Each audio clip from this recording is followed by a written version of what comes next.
Welcome back to learning about interest. Today we will learn about a new type of interest called compound interest.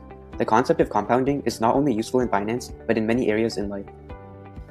In the previous video, we learned that money is not free to borrow. You pay an interest on it. We learned the concept of simple interest and the formula for it. Now, let's complicate simple interest a bit. In the simple interest scenario we saw in the last video, the simple interest was 20%, so Daisy paid $1,000 plus $200 to the bank after 1 year. But what if the period of lending was 2 years? Well, Daisy should have paid $1,200 at the end of the first year, but she did not. So it's like the bank lending her $1,200 for the second year. Therefore, the bank charges interest on the money for the second year. Now this may seem unfair, but what if you are lending money to another person? I'm sure you will expect more interest too.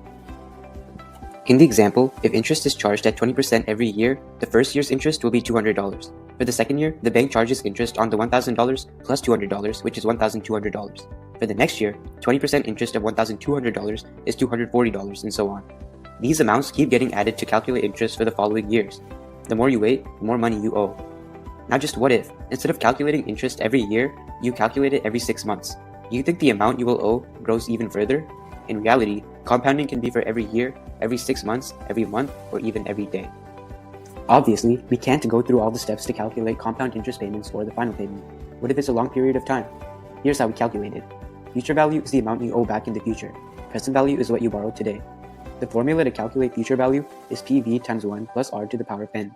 R here is the interest rate, and n is the number of periods. If your compound interest rate is 20%, R is 20%.